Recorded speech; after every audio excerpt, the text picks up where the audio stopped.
Bueno, Dios les bendiga. Queremos darle la bienvenida a los que están viendo este mensaje por medio del internet. Hoy vamos a estar en Gálatas. Continuamos el estudio de la epístola de los Gálatas que estamos estudiando expositivamente. Y hoy estamos en Gálatas capítulo 2, versículo del 11 al 21. Y el tema de hoy es el Evangelio confronta o Pablo reprende a Pedro. Así que Gálatas 2 del 11 al 21 vamos a comenzar en oración.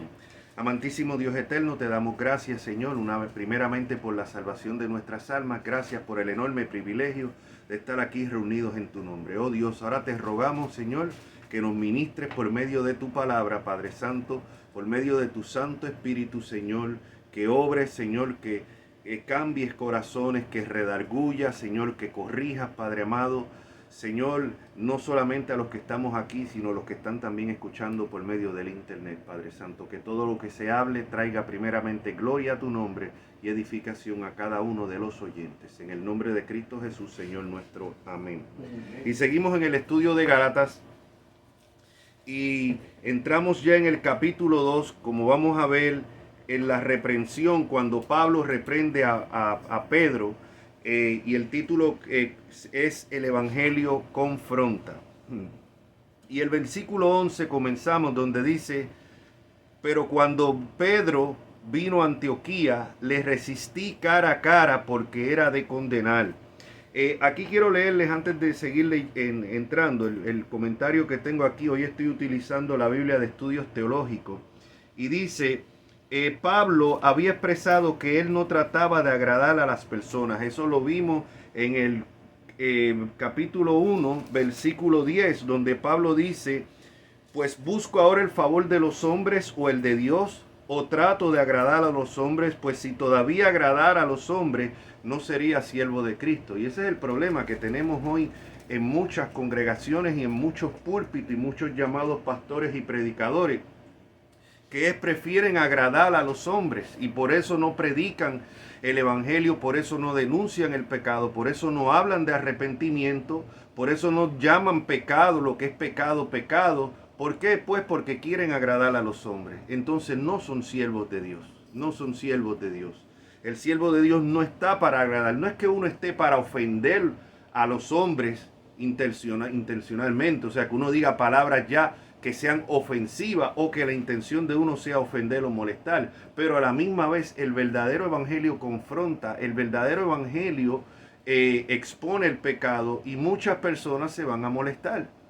Entonces ahí el ministro de Dios tiene que escoger: ¿estoy para agradar a los hombres o estoy para agradar a Dios? Muchas veces se disfraza el supuesto amor que tenemos, que no es otra cosa que cobardía. Y por eso preferimos, en nombre del amor, no hablar del pecado, no denunciar el pecado, disfrazándolo de amor, para entonces nosotros no ser perseguidos.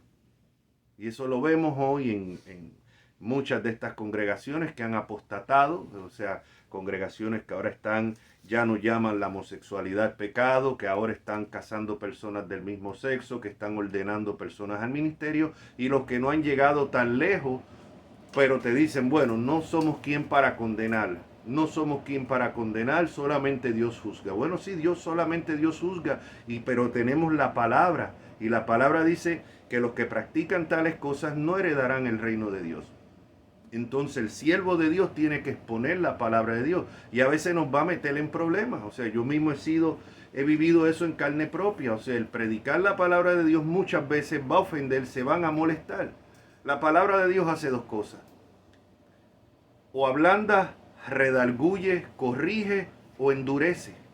Hay personas que al escuchar la palabra de Dios van a ser redarguidos, van a ser, Dios va a obrar en sus corazones y los va a llevar al arrepentimiento. Hay otros que no, que al ver su pecado expuesto lo que hacen es que se enojan, endurecen más el corazón, inclusive atacan entonces al predicador que está exponiendo estos pecados. Yo he visto ambas cosas, donde me ha tocado predicar y donde me ha tocado pastorear. He visto como la palabra de Dios cambia los corazones, personas vienen a los pies de Cristo en arrepentimiento y fe, y he visto personas que se han endurecido todavía, más todavía. Y eso lo vemos la semana pasada que estuvimos tocando el tema de falsos hermanos. No todo el mundo que está en una congregación es un verdadero hermano o hermana en Cristo. Hay muchas personas que disimulan y aparentan una fe que no tienen real. Y eso se conoce como por el fruto. Ahora, vemos ya lo que Pablo, el problema de Gálatas, para los que no han seguido la serie desde que comenzamos, es que habían entrado estas congregaciones en Galacia que Pablo había fundado. Después que Pablo salió, vinieron unos falsos maestros desde Jerusalén y estaban diciéndole a los creyentes que tenían que guardar la ley de Moisés, que tenían que circuncidarse, que no bastaba solamente con la fe en Cristo, sino que tenían que hacerse prosélitos judíos primeramente de la ley de Moisés, y entonces podían aceptar el Mesías de los judíos, básicamente. Y esto es lo que Pablo está enfrentando. Este era el asunto que Pablo está atacando aquí en esta epístola de los Gálatas. Y volviendo otra vez al versículo 11 y volviendo otra vez a la explicación que le estaba leyendo, dice, Pablo había expresado que él no trataba de agradar a personas, ya lo acabo de leer en el 1:10. Y su confrontación con Pedro, como se evidencia aquí, lo confirma. No está claro dónde terminan las palabras de Pablo a Pedro y continúa su argumentación directa a los Gálatas. Ahora sí volvemos al versículo que leímos. Vamos a leer los versículos 11 y 12. Pero cuando Pedro vino a Antioquía, le resistí cara a cara porque era de condenar. Pues antes que viniesen algunos de parte de Jacobo, acuérdense, Jacobo era uno de los líderes, se consideraba el líder principal de la iglesia de Jerusalén. Y nuevamente, una vez más aquí dejo claro, la iglesia no nace en Roma. El líder principal de la iglesia no estaba en Roma. Y esto a mis amigos católicos, o sea, el mismo Nuevo Testamento lo deja claro. La iglesia nace en Jerusalén, no en Roma. En importancia, después de la iglesia de Roma, pudiéramos decir que estaba la de Antioquía, después de la de Jerusalén estaba la de Antioquía. De ahí fue en que enviaron a Pablo y a Bernabé a las misiones. No fue de Roma. O sea, es un disparate en contra de lo que establece la historia del Nuevo Testamento, y después cualquiera que se moleste en estudiar la historia eclesiástica, decir que la iglesia principal es de Roma, que el líder principal era Pedro en Roma y que de ahí descienden toditos los demás obispos y que es la una iglesia. No, la iglesia de Roma era una congregación más de todas las que había. Y tenía un obispo, como tenía un obispo la de Antioquía, como tenían pastores las 7 iglesias que vemos del Asia en el libro de Apocalipsis. O sea, no estaba, inclusive, ya lo he dicho, pero lo voy a repetir una vez más, en el concilio que se hace, en el concilio que se hace en el siglo IV, ¿no? El concilio, ese primer concilio que en realidad es Constantino quien planea este concilio, el obispo de Roma no tenía ninguna autoridad sobre los demás, ni siquiera se distinguía, era un obispo más. O sea, era un obispo más entre todos los que estaban ahí. Entonces es importante. Aquí estamos viendo que si vamos a buscar un líder principal en la iglesia primitiva del Nuevo Testamento, no era Pedro. Pedro era, sí, de las columnas, como dijo Pablo, viendo la iglesia de Dios como que el templo espiritual. En las columnas estaba Pedro, Santiago y Juan. Santiago, el medio hermano del Señor. Pero vemos que en este caso vienen personas de Jerusalén, dice los de Jacobo. O sea, y vemos que Pedro tiene que rendir cuenta cuando entra a casa de un gentil, a casa de Cornelio, y lo vamos a ver ese pasaje más adelante. Se le llama Jerusalén y tiene que rendir cuenta ante los ancianos y ante Santiago o Jacobo. O sea, él no dice, no aguanten que yo soy el primer papa, yo no tengo que rendir cuenta. O sea, no. Pedro tiene que ir a rendir cuenta. Y como vemos, también Pablo más adelante tiene que ir a rendir cuenta. ¿A dónde? ¿A Roma? No, a Jerusalén. Porque la iglesia nace en Jerusalén. Y de ahí es que empiezan a enviar los misioneros. Y después, como dije, segunda en importancia, Antioquía. Y de Antioquía es que sale Pablo y Bernabé. Y es aquí en Antioquía donde se produce esta confrontación. Y el comentario que tengo aquí en la Biblia dice: el escenario de la confrontación de Pablo con Pedro fue en Antioquía, la base misionera de Pablo durante varios años. Pedro había participado, ¿cuál era lo que había pasado aquí? Pedro había participado en comidas donde cristianos, judíos y gentiles comían juntos, pero luego se retraía y se apartaba cuando llegaron la comisión de Jerusalén. Y solo comía con los cristianos judíos. Dice aquí: los intérpretes difieren en sus explicaciones sobre esta situación, este pasaje. Un punto de vista es que los hombres que vinieron de parte de Jacobo, probablemente enviados desde la iglesia de Jerusalén por el apóstol Jacobo, instaron a los cristianos judíos a comer por separado y a seguir las leyes dietéticas judías. Pedro decidió aceptar este enfoque a la vez, tal vez sin darse cuenta de que su ejemplo haría que los cristianos gentiles se sintieran como ciudadanos de segunda clase en la iglesia, a menos que siguieran las leyes ceremoniales judías, como las leyes dietéticas que vemos en Levítico, y la circuncisión, las fiestas festivales. Pablo comprendió que la conducta de Pedro amenazaba el evangelio de la justificación solo por la fe, pues esto implicaba que todos los cristianos tendrían que judaizar. Como vemos aquí, ¿qué es lo que pasa? Dice que cuando Pedro vino a Antioquía, Pablo le resistió cara a cara. ¿Por qué? Porque era de condenar. A veces los verdaderos cristianos pueden hacer conductas que son de condenar.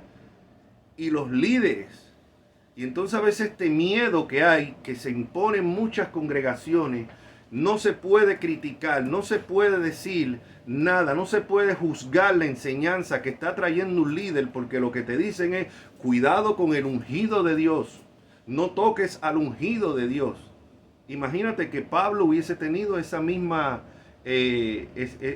actitud. No, cuando Pablo vio que lo que Pedro, uno de los pilares de la iglesia, la conducta era de condenar, lo confrontó. Y ese es el deber de todo creyente. Ah, no, pero es que el pastor... No. Si el pastor actúa de una manera que no es bíblica, si el pastor en este caso está enseñando algo que no es bíblico, usted está llamado a confrontarlo. Está llamado a confrontarlo, y como vamos a ver, y como vemos después, muchos años después, Pedro, reconociendo los escritos de Pablo como inspirados por Dios y reconociendo que algunos eran difíciles de entender, pero habla de nuestro hermano Pablo.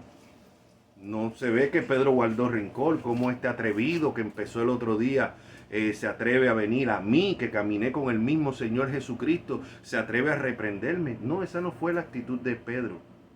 Esa no fue la actitud de Pedro, y no debe de ser la actitud de ningún pastor o de ningún líder de la iglesia. O sea, y tampoco debe de ser la actitud de ningún creyente de que tenga un miedo a confrontar. Aclaro, por razones bíblicas a confrontar a un líder, a un pastor. Están llamados. O sea, dice que cuando Pablo, los hermanos de Berea, dice que estas personas, estos hermanos, examinaban en la escritura a ver si todo lo que Pablo les estaba enseñando estaba acorde con las escrituras.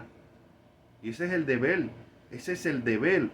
Uno de los problemas más grandes que tenemos hoy en la iglesia es este analfabetismo bíblico. Que es que los creyentes, los que se identifican como cristianos, no saben dónde están parados. Simplemente repiten como papagayos. A todo le dicen amén. Y ahora con este pensamiento que estamos viviendo en este momento, en la cultura donde todo es no juzgue porque solamente Dios juzga, pues entonces dicen todos los disparates. Los supuestos líderes de la iglesia se comportan como se le da la gana, Parecen muchos presidentes de una empresa privada o dictadores de un país donde no se puede cuestionar y nadie se atreve. Nadie se atreve. Ay, pero no, habla mejor de Cristo, no estén mencionando. No, pues tenemos que mencionar. Aquí Pablo confrontó a Pedro cuando vio a alguien que estaba haciendo algo que era indebido. Y cuando vemos estos charlatanes que están predicando un falso evangelio de la prosperidad, engañando a las personas, diciéndole que no, que Cristo murió para que tú tengas salud, tengas dinero, que ven y pacta con Dios, que trae tu ofrenda aquí, que trae tu diezmo aquí. Si no traes el diezmo, no eres bendecido, estás bajo maldición. Es el deber de nosotros denunciar a estos charlatanes. Y si es preciso llamarlos por nombre, porque es el ejemplo bíblico que tenemos. O sea, es el ejemplo bíblico.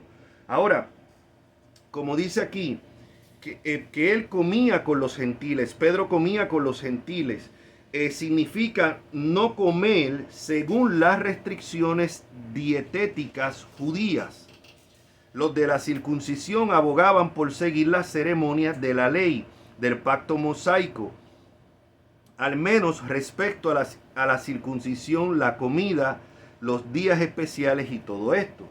Y ¿cuál era la situación aquí? Aquí la situación era que Pedro, cuando estaba con estos gentiles, pues él comía con ellos, sin seguir todo el ritualismo, sin seguir las dietas de que algunos animales eran inmundos, y compartía con estos hermanos. Pero entonces cuando llegaron estos hermanos que venían de Jerusalén, entonces se apartaba. Entonces no, ya no. Y esto nos deja ver algo, mi hermano. A veces nosotros padecemos de cierta tendencia o de cierto pecado y venimos a Cristo y nos arrepentimos, pero a veces no significa que no podemos volver a caer. Aquí, por ejemplo, vemos qué fue lo que hizo Pedro en el momento cuando Jesucristo fue arrestado. Se echó para atrás, lo negó, temió, inclusive lo negó con maldición, dice la Escritura. No, yo no lo conozco. Después que él había dicho, aunque todos te nieguen, yo no te voy a negar. A la hora de la hora terminó negándolo, ¿verdad? Se arrepintió, lloró y el Señor lo perdonó, y no solamente lo perdonó, sino que lo puso, le dijo, pastorea mis ovejas, ¿no? Pero vemos que eso no terminó ahí. Aquí vemos muchos años después, donde Pedro vuelve y cojea de lo mismo. Donde Pedro una vez más tiene temor. Y una vez más, o sea, en aquella ocasión negó al Señor, pero ahora se aparta de estos hermanos. No, yo no quiero. Como allá se apartó del Señor y dijo, no, yo no lo conozco. Aquí ahora se aparta. Yo no quiero que a mí me metan, o sea, igual que estos gentiles cristianos, o sea, que mira, que no guardan la ley, que comen sin los ritos, que no hacen diferencia de los alimentos puros e impuros, animales puros e impuros. Y aquí nuevamente cayó en el mismo pecado de hipocresía. Entonces siempre tenemos que estar conscientes de que nos rescató el Señor. Y cada uno tiene su talón de Aquiles, y a lo mejor las debilidades tuyas no son las debilidades mías. Pero tenemos que estar conscientes. Tenemos que estar conscientes. Porque podemos volver a resbalar y a caer. No decir, bueno, no, ya yo fallé, me arrepentí y yo jamás vuelvo a caer. No digas eso. Señor, guárdame de volver a caer en eso. Pero no digamos que no podemos caer. Pedro volvió a caer en lo mismo, años después. El versículo 12, volviendo aquí, dice, pues antes que viniesen algunos de parte de Jacobo, comía con los gentiles, pero después que vinieron se retraía y se apartaba porque tenía miedo de los de la circuncisión, o sea, de los judíos cristianos que venían. Tenía miedo. Lo mismo que le pasó cuando negó al Señor Jesucristo, le dio miedo. Y entonces se apartó. O sea, esto el apóstol Pedro, imagínense usted y yo. Podemos sí volver a caer, podemos volver a fallar, es lo mismo. Y entonces en este caso Dios tuvo que usar al apóstol Pablo, que fuera el instrumento para reprender a Pedro. como utilizó al profeta para reprender a David cuando cometió adulterio y asesinato. O sea, Dios usa instrumentos. Y ese es el trabajo de nosotros. Por eso es que tenemos nosotros que llamar pecado lo que es pecado, aunque no guste. Porque podemos ser el instrumento que Dios usa para traer al arrepentimiento a esta persona que está fallando, que está en algún pecado, o puede ser un genuino cristiano, pero que no está dando el mejor ejemplo. Aquí otro punto más, aquí tenemos un líder de la iglesia, un líder más. Aclaro, Pedro era un líder más, Pedro no era el único líder, era un líder más, pero que su conducta estaba dejando mucho que desear. ¿Cómo se sentirían muchos de esos cristianos? O sea, pónganse en el lugar de los cristianos gentiles. Pedro caminó con el Señor, uno de los apóstoles principales. Y qué chévere es cuando está con nosotros, pero ahora tuve que llegaron los de Jacobo y se apartó. Tal vez se ha sentido usted desilusionado de algún líder. Pues imagínate cómo se sintieron estos hermanos. Hay gente que dice, bueno, no, yo no me congrego en ninguna iglesia porque todos esos pastores, no, hay muchos pastores falsos y muchos pastores charlatanes y aún pastores genuinos que han fallado. Pero eso no es razón para decir, bueno, no, yo no quiero ya saber de más ningún pastor, mi pastor es Cristo, no, porque fue Cristo quien estableció pastores. Imagínense que los que estaban en esa iglesia de Antioquía hubiesen dicho, no, yo no quiero saber de que ni que me mencionen la palabra apóstol, porque si es el apóstol Pedro, mira lo hipócrita que es. Esas cartas de Pedro a mí ni me las enseñe. Ni me las enseñe, que eso es lo que es un hipócrita. O sea, Pedro falló. Pedro falló. Y Pablo lo reprendió. Así que imagínense en el lugar que estaban estos hermanos. O sea, cómo se debieron de haber sentido por la hipocresía de Pedro. Claro, un genuino creyente. No estamos hablando aquí de un Judas. No estamos hablando de alguien. Un genuino creyente puede tener una conducta indebida. Por eso nuestros ojos tienen que estar en Cristo siempre. Versículo 13 dice, y en su simulación participaban también los otros judíos, o sea, los otros judíos que estaban ahí como Bernabé. De tal manera que aún Bernabé fue también arrastrado por la hipocresía de ellos. Como dice aquí el comentario que tengo, Pedro no solo era culpable de hipocresía, sino que al ser un líder influyente también hizo que los otros cristianos judíos se desviaran, aún Bernabé. Y esa es la importancia. Nuestra prédica, nuestra enseñanza tiene que ir de acuerdo con nuestra conducta, tiene que ir de acuerdo a la enseñanza y a la prédica. Porque los líderes influyen mucho. Los líderes influyen mucho y tienen que estar conscientes de eso. Y eso es una gran responsabilidad. O sea, hoy en día muchas personas quieren ser simplemente pastor porque fueron a un instituto, porque predican o enseñan bien. Pero es que el pastorado va más allá de eso. Tiene que tener un llamado, tiene que tener un amor por las ovejas. No solamente se trata de enseñar y predicar bien, se trata también de vivir lo que se predica. Porque hay una gran contradicción cuando predicamos una cosa y vivimos otra. Y eso puede ser de tropiezo a muchas personas en la congregación, fuera, e inclusive puede desviar la conducta de uno, puede desviar a otros creyentes, la influencia que uno tiene. La influencia que uno tiene puede desviar a otro. Y esto fue el caso de Pedro. Era tal su influencia que terminó desviando al mismo Bernabé y a otros líderes también. La responsabilidad del líder. Vemos que en su simulación participaban los otros judíos de tal manera que aún Bernabé fue arrastrado por la hipocresía de ellos. Versículo 14, pero cuando vi que no andaban rectamente conforme a la verdad del evangelio, dije a Pedro delante de todos. ¿Por qué delante de todos? ¿Por qué no hizo como vemos en Mateo 18 de que dice de que lo llame aparte, hable con él y si no te oye, ve con un testigo, y si no oye al testigo, entonces ve y dilo a la iglesia. ¿Por qué Pablo fue directamente en público delante de esto? ¿Está quebrantando lo mismo que lo que ya había establecido el Señor Jesucristo? No, porque el pecado de Pedro fue un pecado público. Hay pecados que no se enteran, o sea, por decir que tú puedes cometer un pecado, pero no fue público, es pecado. En tal caso, la manera de hacerlo es llamar a esa persona aparte, hablar con él. Si esa persona no escucha, de acuerdo a Mateo 18, ve con uno o dos testigos. Y si no escucha, entonces dice, tienes que llevarlo a la iglesia. Y tiene que ser, entonces el próximo paso es la excomunión. Eso es la disciplina bíblica. ¿Ve? O sea, antes de decirlo a la iglesia, habla con la persona, porque aquí lo que se está buscando no es humillar a la persona, sino que lo que se está llevando aquí es tratar de que esa persona proceda al arrepentimiento.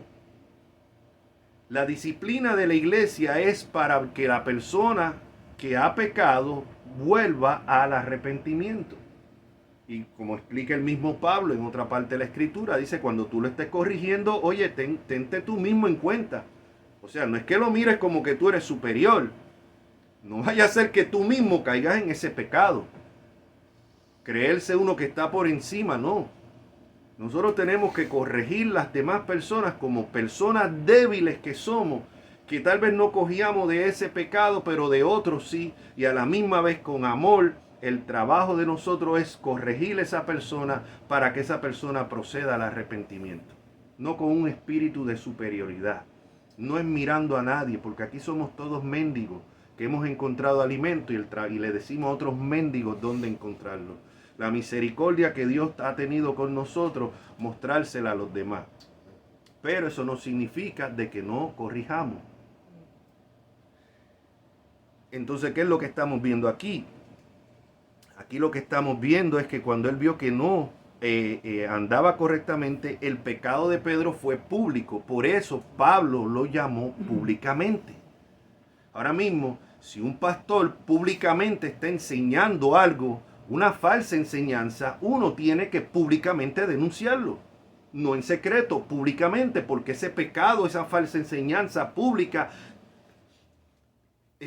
ha afectado a todos. O sea, se ha hecho pública.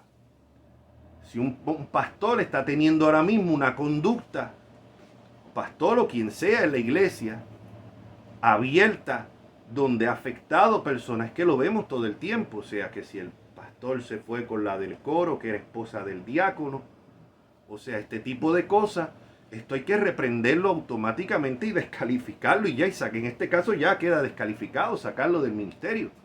O sea, pero son cosas públicas.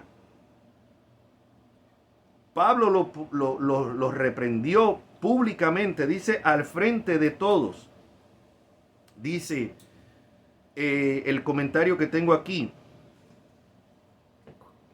Pero cuando vi, versículo que no andaba rectamente, dije a Pedro, conforme a la verdad del evangelio. Aquí el problema que había no era que a Pablo le cayera mal Pedro, o que tuviera celos de Pedro. Es que él estaba viendo que aquí se estaba comprometiendo el evangelio. Cuando nosotros vemos que comprometen el evangelio, cuando vimos estas personas que están hablando de un evangelio que te promete riquezas, que te promete salud, que te promete la ciudadanía de Estados Unidos, que te promete todas estas cosas terrenales, si vienes a Cristo, o si diezmas, o si pones la semilla de fe en tal congregación, esto está atentando contra el evangelio. Cuando vemos estas enseñanzas que están diciendo que si tú no guardas el sábado, que si tú no evitas comer ciertos alimentos como el cerdo, estás desobedeciendo los mandatos de Cristo y no eres salvo, tenemos que denunciar estas falsas enseñanzas como secta. Llámense adventistas o llámense raíces hebreas. Cuando vemos que alguien te está enseñando de que hay otros mediadores aparte de Cristo, que puedes clamar a María, que puedes clamar a San Judas Tadeo, que puedes clamar a San Lázaro. Tenemos que denunciar esto, porque esto atenta contra el Evangelio, que dice que hay un solo Dios y un solo mediador entre Dios y los hombres, no dice varios. Cuando vemos que se invocan otros nombres para salvación aparte de Cristo, tenemos que denunciar esto. No es porque queramos ser conflictivos, no es porque queramos humillar a nadie, sino porque la Escritura dice que hay un solo nombre dado bajo el cielo, el cual podemos invocar para salvación: a Jesucristo hombre. En estos días veía yo, es que el paganismo y la gente tan ciega. Ahora un muchachito que murió hace unos años atrás, que dicho sea de paso, se ha conservado el cuerpo. Yo vi el cuerpo, no sé, ahora no me acuerdo bien si fue que lo embalsamaron o lo prepararon o es que se ha conservado así. Un muchachito que murió hace unos años atrás, jovencito, pues ahora ya supuestamente ha hecho algunos milagros y ahora ya el Papa lo va a canonizar.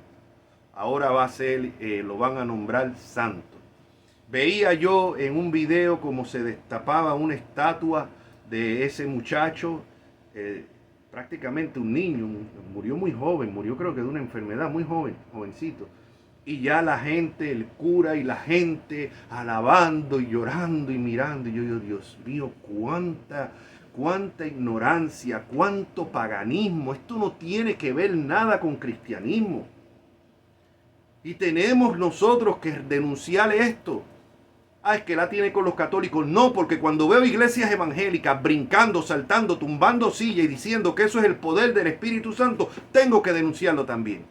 Aquí, así que esto no se trata de católico, evangélico o protestante. Y cuando un supuesto pastor protestante empieza a hablar de la prosperidad y de la semilla de fe y de todas estas sinvergüenzuras, uno tiene que denunciarlo también. Así que esto no se trata de que, no, que es católico. No, es que lo que sea, lo que no se ajuste de acuerdo al evangelio, hay que denunciarlo. Esto fue lo que hizo el apóstol Pablo.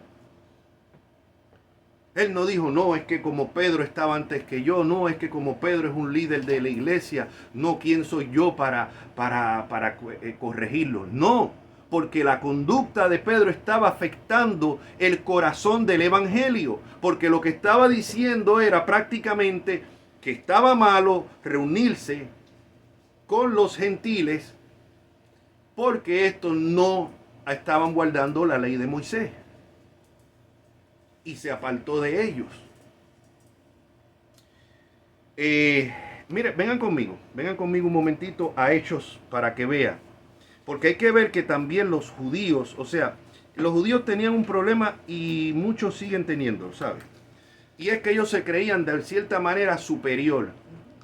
Porque era en el antiguo pacto, era el pueblo escogido de Dios. Y aclaro, en el antiguo pacto, en el nuevo pacto no son pueblo de Dios, aunque muchos evangélicos se nieguen a aceptarlo. El actual Israel étnico no es pueblo de Dios, es un gobierno. Es un gobierno secular, no es un gobierno de teocracia como era el gobierno del antiguo Israel. Es un gobierno completamente secular como el de Estados Unidos, como el de Colombia, como el de Puerto Rico, como el de Perú, como el de cualquier otro país. Y fue fundado por personas socialistas, en su mayoría ateos, que vinieron de Europa. Entonces esto hay que dejarlo claro. Aún así, siempre han tenido como ese espíritu de superioridad, en el sentido de que ellos no veían que habían sido en el pasado escogidos por gracia. Muchos de ellos tenían ese orgullo como si se hubiesen ellos ganado de que Dios los escogiera a ellos. Bueno, hay cristianos así también, ¿sabes? Hay cristianos así también. O sea, pero Dios los había escogido a ellos por gracia, para que fueran su pueblo. No porque fueran superiores. Y solamente a los judíos Dios se les reveló de una manera, al antiguo Israel de una manera especial. Solamente a la nación de Israel Dios le dio profeta, Dios le dio las escrituras. No a las demás naciones. Bueno, un caso, como decir, solo una excepción en el caso de Nínive, pero es una excepción a la regla. No era lo normal que Dios enviara profetas a las demás naciones. Ese era la especialidad, el trato especial que tenía con Israel. En el nuevo pacto, una vez que viene Cristo, una vez que se da a conocer el evangelio, ya esa especialidad que tenía Israel la perdió. Ese trato especial como nación lo perdió, porque ahora el evangelio no es solamente a los judíos, sino que es a todas las naciones. Las buenas nuevas de salvación. Y ahora el pueblo de Dios son los que son partícipes del nuevo pacto, no del antiguo pacto, del nuevo pacto. Y si no estás en el nuevo pacto, que solamente puedes estar por medio de Cristo, no eres pueblo de Dios. No eres pueblo de Dios. Ah, pero entonces usted está diciendo que Dios desechó. Usted lo que está a los judíos, usted lo que tiene es, usted está en la teología del reemplazo. No, señor. Ningún embeleco de teología de reemplazo. La misma escritura que Pablo cita en Romanos 10 y 11 dice que si todita la nación, que si los israelitas fueran como la arena del mar, tan solo un remanente sería salvo. Y un remanente escogido por gracia.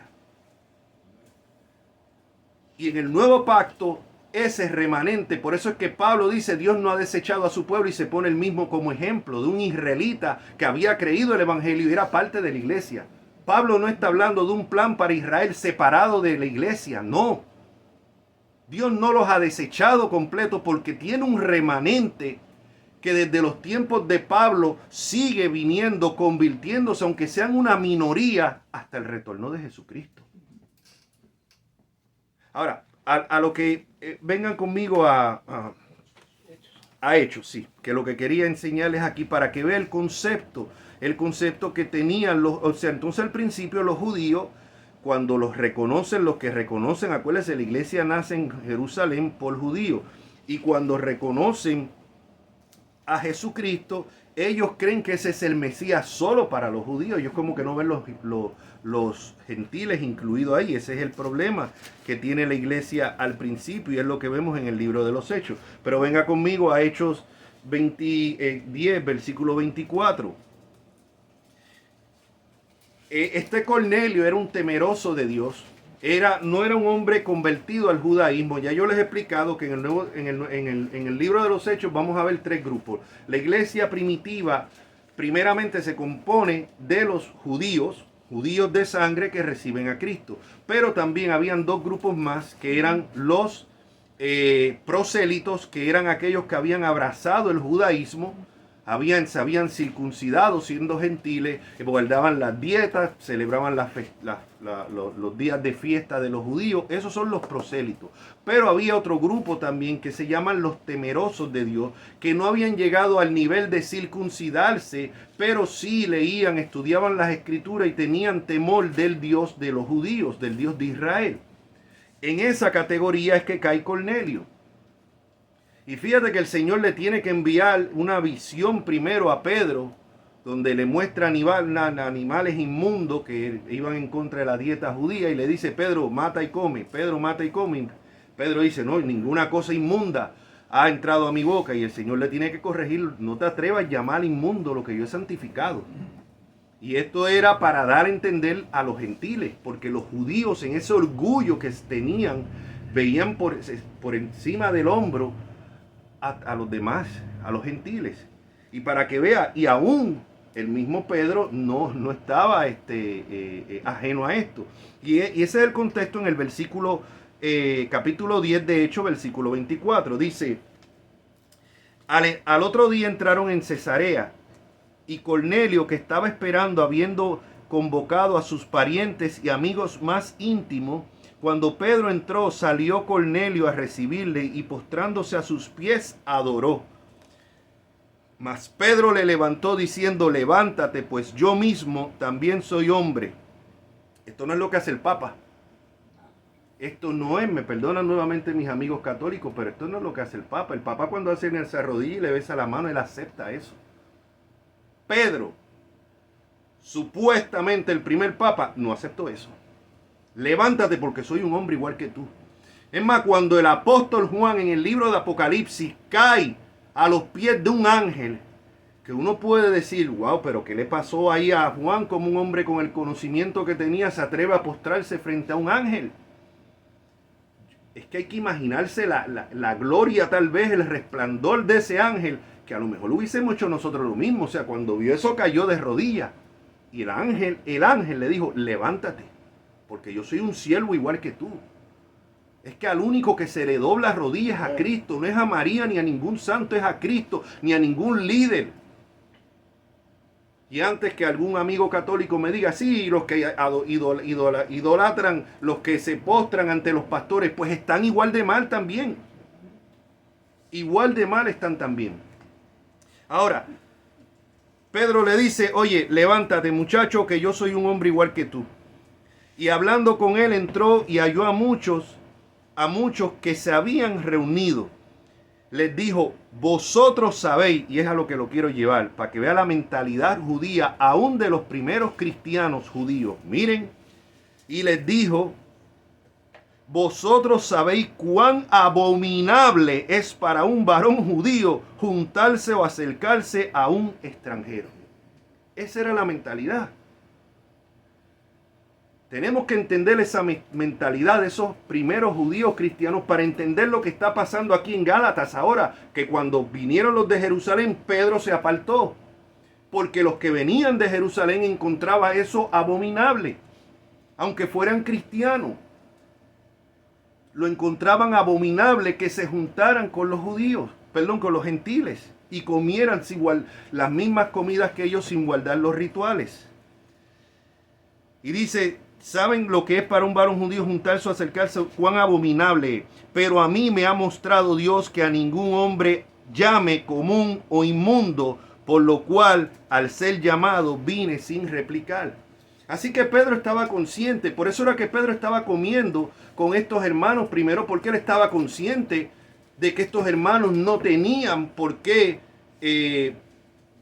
guardar las dietas o los rituales judíos. Así que él estaba claro, ahí es que está la hipocresía, porque él sabía que ellos no estaban mal, pero entonces cuando vinieron los de Jerusalén, entonces actuó como que sí creía que estaban mal. Estamos viendo la hipocresía. Mi hermano, esto es el apóstol Pedro. Así que cualquiera de nosotros podemos caer en lo mismo, en la misma hipocresía. Ahora, versículo 34, vamos, dice,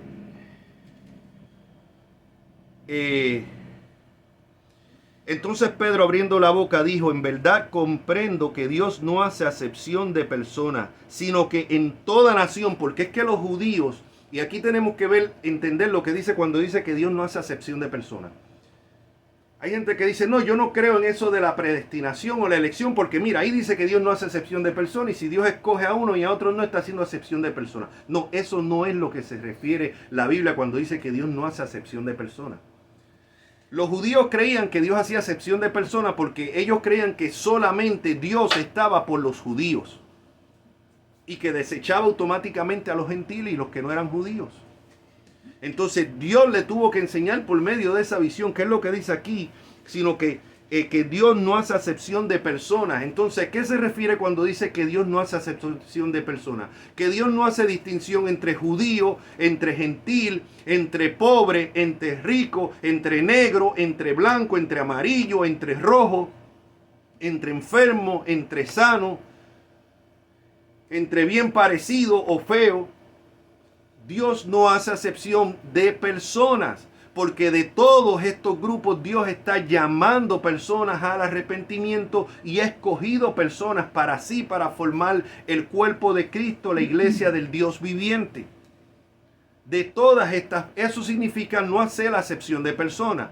O sea, Dios no escoge a uno porque aquel está sano y desprecia al otro enfermo, o no escoge, bendito, el que está enfermo y desprecia al sano, o no escoge a alguien por su rango social, su posición social, o no escoge o no tiene favoritismo como muchos evangélicos creen hasta hoy en día, de que él tiene favoritismo todavía con la nación de Israel. No, porque Dios no hace acepción de personas. Y eso es a lo que se refiere. Y Pedro entendió eso. Aquí vemos la hipocresía de Pedro cuando entonces se aparta, porque Pedro estaba claro en todo esto. No fue por error, no era que Pedro estaba confundido, fue pura hipocresía. Y dice, sino que en toda nación, para que vean que cuando dice que Dios no hace acepción de personas, se refiere a lo que yo digo. Sino que en toda nación sagrada del que teme y hace justicia. ¿Ves? Entonces, en el capítulo 11, versículo 1, por eso llamaron a Pedro a Jerusalén. Para que vean que tenemos que ver todo este contexto. Por esto llamaron a Pedro a Jerusalén a rendir cuenta.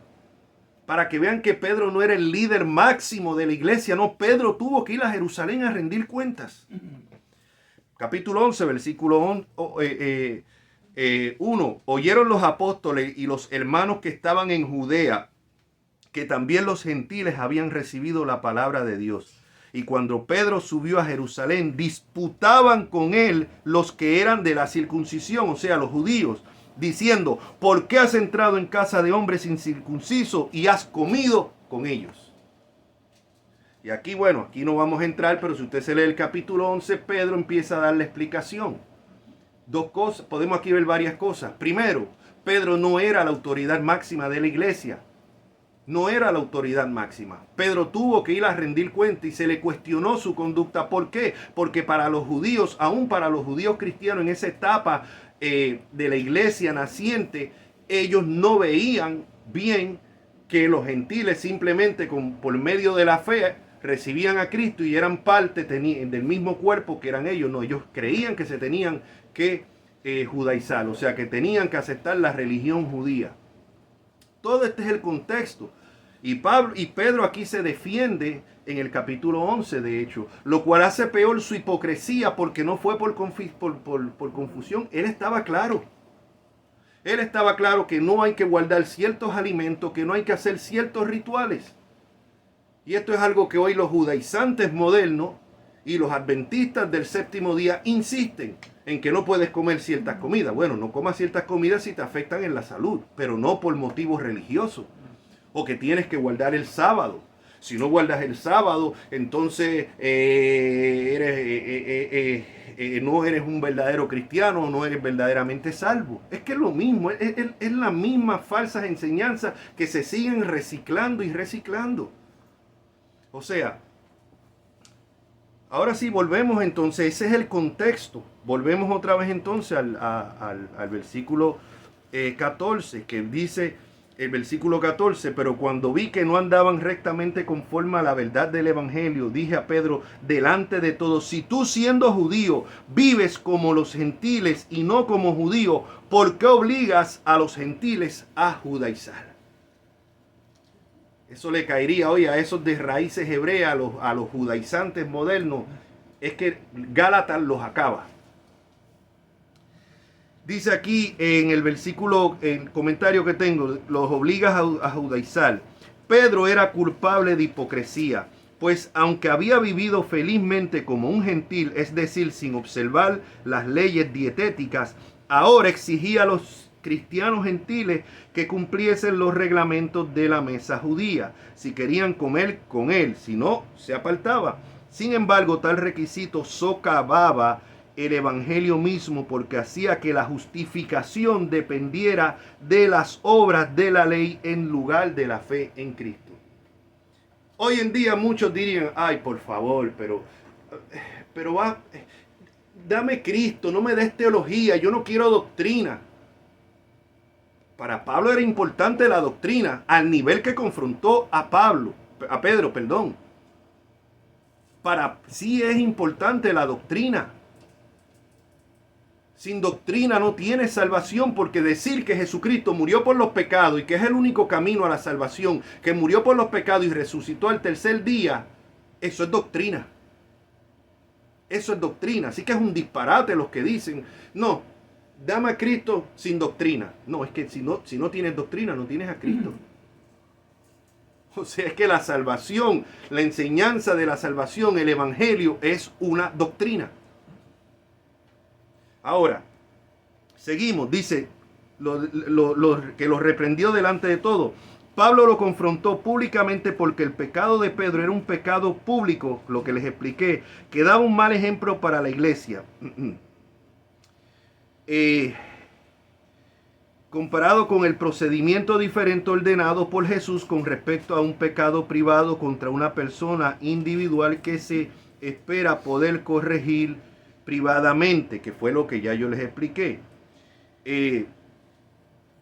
Por eso lo confrontó públicamente y le dice, ¿por qué entonces obligas a los gentiles a judaizar? Con la conducta era lo que estaba haciendo. A veces la conducta habla más que las palabras. Versículo 15, dice Pablo, nosotros judíos de nacimiento y no pecadores de entre los gentiles. Cuando dice no pecadores entre los gentiles, es decir, gentiles que ni siquiera intentaban seguir las leyes del Antiguo Testamento y por lo tanto era evidente que no las cumplían. Dice, sabiendo que el hombre, y no pecadores de entre los gentiles, sabiendo que el hombre no es justificado por las obras de la ley, sino por la fe de Jesucristo. Nosotros también hemos creído en Jesucristo para ser justificados. Justificados significa declarados justos. No es que somos justos por naturaleza o que nos volvemos justos. Es que se nos declaran justos por medio de la fe en Jesucristo. No por guardar las obras de la ley. No por guardar el sábado. No por dejar de comer cerdo. No, solamente por la fe en Cristo. Y esto atacaba el corazón del evangelio al tratar de imponer que había que guardar las dietas de los judíos, guardar los días de reposo de los judíos, más la fe. O sea, se está hablando de fe más obra, salvación, pero no, Pablo dice, no es solamente la fe. Es triste ver como algunos predican más del sábado que de Jesucristo. Ahora, el comentario que tengo aquí se los leo brevemente. Justificado significa lo que le acabo de explicar. Contado justo, declarado justo por Dios. Si las personas estuvieran libres de pecado y obedecieran a la perfección todas las normas morales perfectas de Dios, entonces podrían ser justificados o justas sobre la base de sus propios méritos. Hay gente que dice, no, yo guardo los 10 mandamientos. Mentira. Mentira. Nadie puede guardar los 10 mandamientos a la perfección. Porque cuando vemos que Jesús los explica, el que mira una mujer, o en caso de una mujer y mira un hombre y la codicia, ya pecó. Es que el primer mandamiento que dice, amarás al Señor sobre todas las cosas, nadie lo cumple. Porque si no, nadie pecara. Pero cada vez que pecamos mostramos que nos amamos más a nosotros que a Dios. ¿Cuál es la excusa de muchos? No, yo no soy Dios para perdonar. Pues si Dios perdona, más tenemos que perdonar nosotros. O sea, así que nadie guarda la ley. El propósito de la ley es mostrar la culpabilidad del hombre. Entonces, ¿para qué Dios dio la ley? Para mostrar la culpabilidad del hombre. Por eso Jesucristo dijo que no solamente es que no asesines, sino en tu corazón, cuando le dices necio con esa rabia. O sea, ya eres culpable de asesinato. ¿Por qué? Porque tal vez muchos no asesinamos a la persona por las consecuencias que trae, pero si pudiera matarlo, liquidarlo sin que me metan preso ni nada, lo mato más rápido que ligero. O sea, esa es la realidad. Porque el problema es en el corazón del hombre. El deseo del corazón. Y eso es lo que vemos aquí. Nadie puede guardar la ley a la perfección. Entonces es atacar el evangelio, insistir como insistían los judaizantes y como insiste hoy los adventistas y como insiste hoy esta secta de las raíces hebreas que insisten en que tú tienes que guardar el sábado, que tienes que dejar de comer ciertos alimentos. Están volviendo a la ley. Y mire lo que sigue diciendo, nosotros también hemos creído en Jesucristo para ser justificados, o sea, declarados justos por la fe, poner la confianza completamente en Cristo, no por las obras de la ley, por cuanto por las obras de la ley nadie será justificado. Nadie será justificado. Como dice el comentario que dice aquí, o sea, sabiendo que el hombre no es justificado por las obras de la ley, Pablo comprendió que Cristo había enseñado la justificación por la fe. Por eso se refiere a Dios como aquel que justifica al impío, Romanos 4:5. Pablo pronto mostraría que esta visión se enseñaba incluso en el Antiguo Testamento, como vamos a ver más adelante en Gálatas 3 del 6 al 18, aunque no era la opinión de la mayor parte del judaísmo del siglo I. Por ejemplo, una escritura judía del siglo I antes de Cristo plantea: el que obra justamente atesora su vida ante el Señor, pero el injusto provoca la perdición de su alma. Las obras de la ley no solo significan la circuncisión, las leyes dietéticas y el día de reposo, sino cualquier esfuerzo humano para ser justificado por Dios al obedecer una ley moral. La fe en Jesucristo, según algunos, el griego significa la fidelidad de Jesucristo. O sea, ahí no voy a entrar porque ya se desvió un poco, pero la fe en Jesucristo es poner la confianza en Jesucristo. Entonces significa que pues no tengo que actuar, no tengo que obedecer la ley moral porque entonces estoy tratando de ganarme la salvación. No, es que la ley moral, o sea, la conducta, las buenas obras van a venir a consecuencia de la verdadera fe. No es que vamos a hacer buenas obras para tratar de ganarnos la salvación o para mantener la salvación, sino que las buenas obras van a venir a consecuencia de la fe genuina y de la salvación. Por eso es que la Biblia dice: por su fruto se conoce el árbol. Y aquí es que fallan muchos evangélicos también, especialmente de línea bautista o reformada, porque ellos piensan que si tú insistes en una conducta moral, entonces estás enseñando salvación por obra. No, la conducta moral va a venir a consecuencia, o las buenas obras a consecuencia de la genuina fe. No es que vas a tratar de portarte bien para agradar a Dios, sino porque Dios ha cambiado tu corazón, ahora tú quieres agradar a Dios. El impío, la persona que no ha sido regenerada, muchas veces va a hacer cambios, pero no por Dios, sino por las consecuencias del pecado. Un hombre que está en adulterio puede decir, a lo mejor visita una iglesia, escucha el evangelio, y este hombre tiene una correlación ilícita, adúltera, y este hombre puede decir: bueno, si se entera mi mujer, me va a costar el matrimonio, voy a perder a mis hijos, voy a tener que pasar pensión, mi reputación como cristiano quedará arruinada, porque lo ven como cristiano porque visita una iglesia, así que yo tengo que romper esto. Y decide acabar con esa relación adúltera. Esta persona tomó una decisión no basada en Cristo, ni porque estaba pecando contra Dios, le está tomando porque está calculando el daño que le puede causar a él personal. Entonces, aunque uno por encima puede decir: wow, mira, ahí hubo un genuino arrepentimiento, cambió. No necesariamente, cambió por motivos erróneos. Y hay arrepentimiento, igual que una persona puede, como vemos muchas veces, que se arrepienten cuando lo cogen con la mano en la masa. Y aclaro, para mis amigos mexicanos, para nosotros decimos que cogen se significa agarrar, para que después no digan como en una ocasión una hermana mexicana: ay, ¿cómo usted se atreve a decir semejante grosería? No, entienda que aquí habemos diferentes hermanos de diferentes países y a veces las palabras cambian, y lo que puede ser malo en un país no lo es en otro. Así que a lo que me estoy refiriendo, y lo quiero corregir por si me está viendo algún hermano o hermana mexicana, es agarrar. Entonces hay personas que cuando los agarran con las manos en la masa en el pecado, bueno, rápido se arrepienten, pero se están arrepintiendo por la consecuencia que le trajo su conducta, no porque pecaron contra Dios. Por eso, mis hermanos, es que nosotros tenemos que examinar siempre nuestros corazones. El verdadero creyente que ha sido regenerado va a cambiar y va a obrar bien, no por miedo tanto a las consecuencias, sino por miedo a ofender a Dios, porque ama a Dios, no quiere pecar contra Dios. En estos días recientemente yo tuve una situación con una persona y contesté de una manera indebida. Y yo cuando llegué a mi casa, le dije a mi esposa, a Noemí: óyeme, respondí así, así, así. Y yo me sentía malísimo. No por la consecuencia de que esta persona pudiera tomar contra uno. No, porque es que pequé contra Dios. Pequé contra Dios. di un mal testimonio, me molesté, me airé en ese momento, pequé contra Dios. Le pedí perdón al Señor. Pero ¿qué es lo próximo? Bueno, ya Dios me perdonó, así que ya no tengo que disculparme. No, tengo que ir a la persona que ofendí.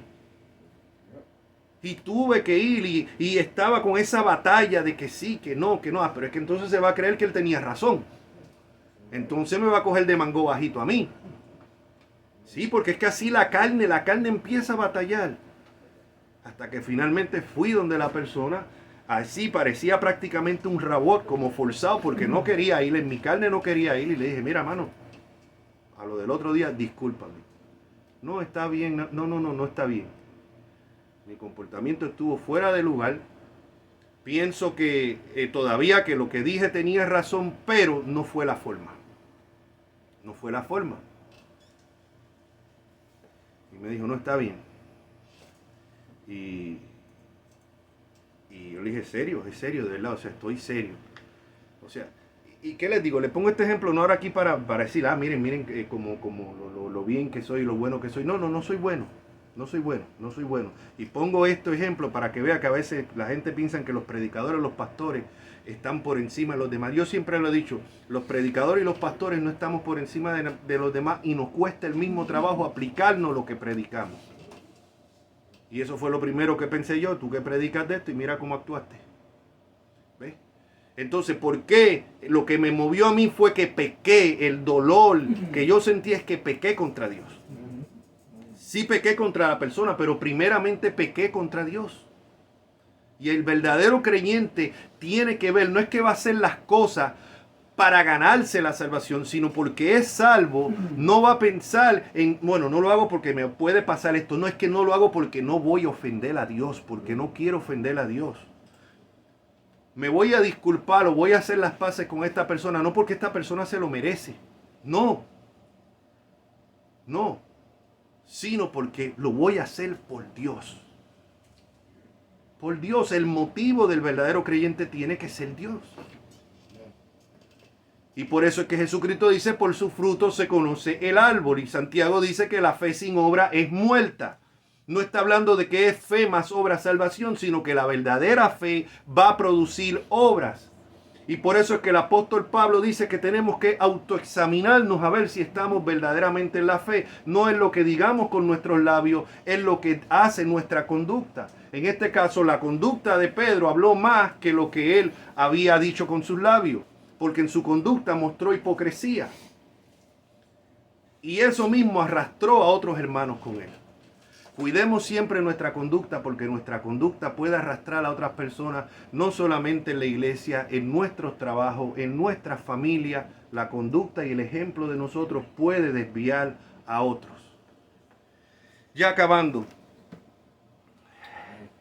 dice,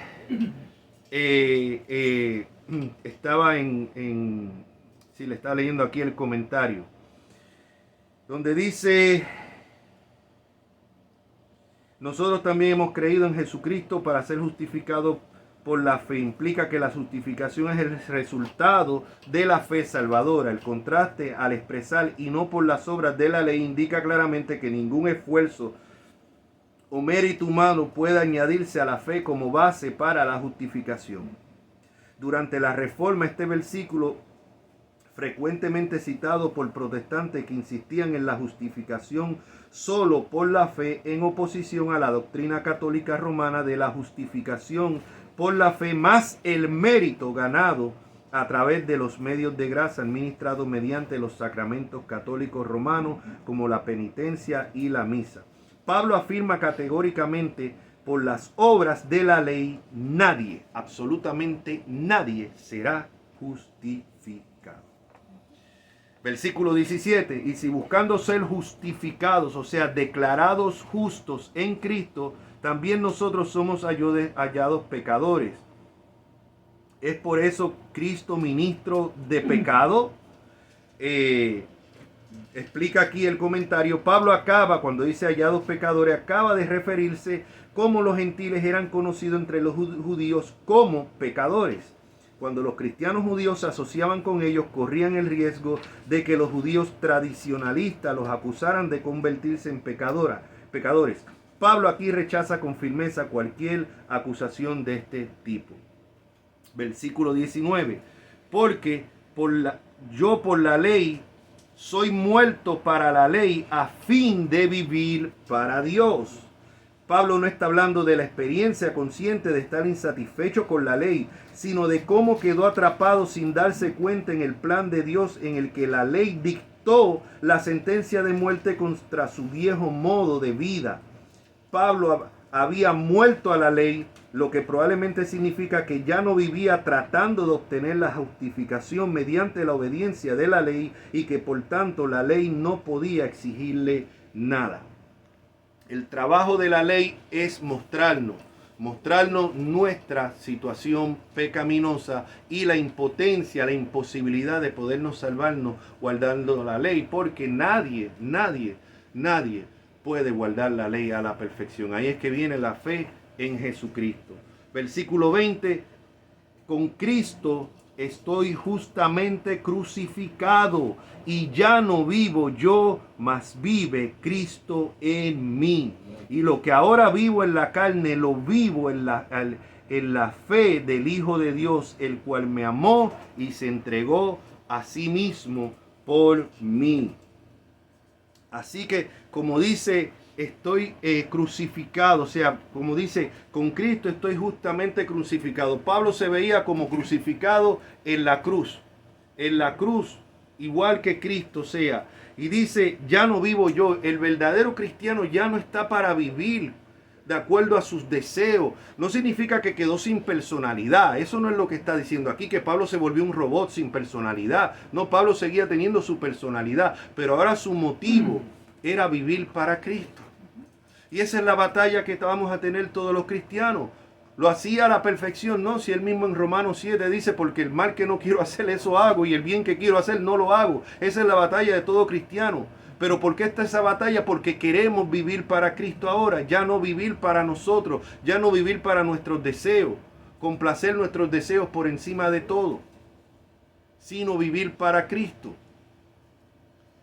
Por eso él dice, ya no vivo yo, mas vive Cristo en mí. Lo vivo lo vivo en la fe del Hijo de Dios, el cual me amó y se entregó a sí mismo por mí. Rapidito, el verdadero amor se entrega. El verdadero amor es acción. Decir que yo te amo y te hago la vida imposible, eso no es amor. Como estos casos de algunos matrimonios donde hay una relación abusiva. Ay, es que te amo tanto, pero le tiene la cara hinchada a golpe. No, es que por eso mismo es que te pego, porque es que como te amo tanto y tengo miedo de perderte, es que tú te comportas así, me obligas a esto. No, Señor. El amor se demuestra en acción. Igual que decir que amas a una persona, pero está en tu poder ayudarla y no la ayuda. No. Jesucristo mostró el amor actuando, entregándose por nosotros. El amor se entrega. El amor se entrega, porque dice el amor no busca ¿qué? Lo suyo. 1 Corintios 13. Dice aquí en el comentario, aquí dice, el antiguo yo de Pablo, la persona que Pablo había sido antes de confiar en Cristo, con todos sus objetivos pecaminosos y sus orgullosos y egoístas deseos, había llegado a un abrupto final, había muerto. Ya no vivo yo, no quiere decir que Pablo no tenga personalidad propia. Todos sus escritos indican lo contrario, sino que sus intereses y metas personales no gobiernan su vida. Más bien vive Cristo en mí y ahora dirige y potencia todo lo que Pablo hace. ¿Cómo tiene entonces, al ser un hombre crucificado, la fuerza para seguir viviendo? Pues lo que ahora vivo en la carne, lo vivo en la fe del Hijo de Dios. Pablo parece decir que como confía en Cristo en cada momento, Cristo obra en él y a través de él para otorgar eficacia espiritual a todo lo que él hace, el cual me amó y se entregó a sí mismo por mí, que Jesús cargara en la cruz los pecados de los creyentes como su sustituto individual por mí, muestra que la crucifixión no fue una transición mecánica o impersonal, sino que una expresión personal del amor de Cristo por los seres humanos. Y termina versículo 21 y cerramos. No desecho la gracia de Dios. La gracia de Dios es el favor inmerecido de Dios. No desecho la gracia de Dios, pues si por la ley fuese la justicia, entonces por demás murió Cristo. Mire, si usted se puede salvar por guardar el sábado, si usted se puede salvar por no comer cerdo, si usted se puede salvar por la fe en Cristo, más guardar las festividades judías, ¿para qué Cristo vino? O sea, no es por las obras, nadie se puede salvar por ser bueno, porque no hay nadie bueno, dijo Jesucristo, uno solo, Dios.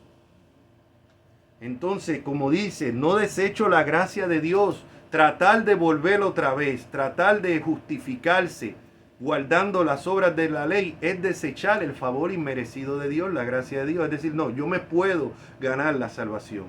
Yo me puedo ganar. Yo el día que esté en el cielo puedo decir, con mi esfuerzo llegué aquí. Nadie va a poder decir en el cielo que por su esfuerzo llegó ahí.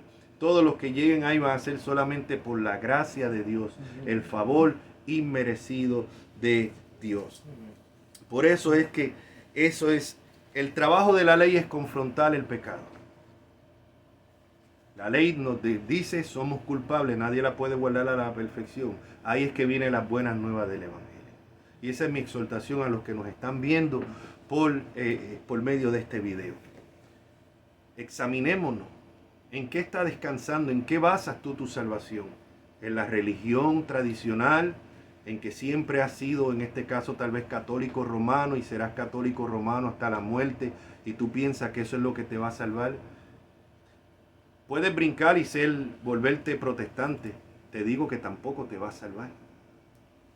Puedes ser bautista, pentecostal, no te va a salvar. Aquí la salvación no está en ser católico romano o en ser pentecostal o bautista. Se trata en venir a Cristo reconociendo que uno es pecador y venir a Cristo en arrepentimiento y fe y poner nuestra confianza solamente en Cristo. No en las tradiciones, no en María, no en el sábado, no en guardar siempre ciertas dietas, solamente en Cristo.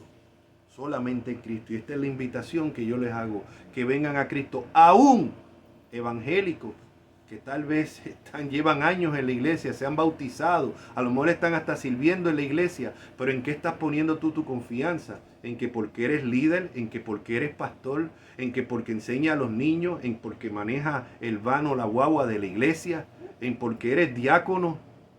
No, nada de eso. Puedes ser todas estas cosas y terminar en el infierno. Estás creyendo que tu fe más el trabajo que haces en la iglesia te asegura la salvación. No, la Biblia dice por su fruto se conoce el árbol. Y si no estás seguro, yo te invito a que en esta hora vengas y clames a Cristo. Si el Señor te ha redarguido, clama a Cristo. No es la religión, no es el puesto en la iglesia, no es ni siquiera el bautismo. Lo que asegura tu salvación es estar en Cristo. Acuérdate que la Biblia dice en Mateo 7 que muchos en el día del juicio van a decir, Señor, Señor, en tu nombre. Eran personas con reputación, a lo mejor era un cura, a lo mejor era un papa, a lo mejor era un pastor protestante, a lo mejor era un diácono, a lo mejor era un evangelista, una persona conocida dentro del llamado mundo cristiano, pero no era conocido delante de Dios.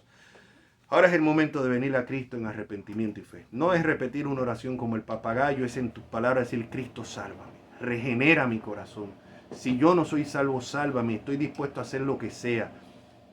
Y clamar el único nombre, que no es el de María ni ningún santo, el único nombre que podemos invocar para salvación, que es el nombre de Cristo Jesús. Oramos. Padre, gracias te damos en esta hora, Señor, por esta palabra que nos has dado, Señor.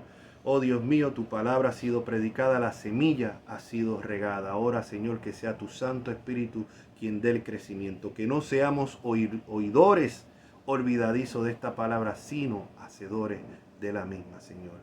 Esto te lo pedimos en Cristo Jesús. Amén.